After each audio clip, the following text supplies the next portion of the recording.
அல்லாஹ்வுடைய நல்லடியார்களே, வீட்டுக்கு போய் குழந்தைகளுக்கு படித்து கொடுங்கள்.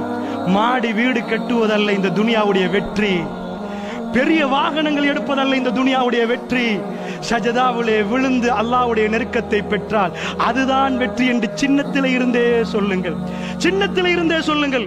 அல்லாஹ்வுடைய வேத வசனத்தை ஓதுவதற்கும் படிப்பதற்கும் முடியும் என்றால் நான் கேட்கிறேன், உங்க குழந்தைய என்னுடைய பிள்ளை உட்பட நாம் எல்லாம் என்ன நினைச்சிருப்போம்?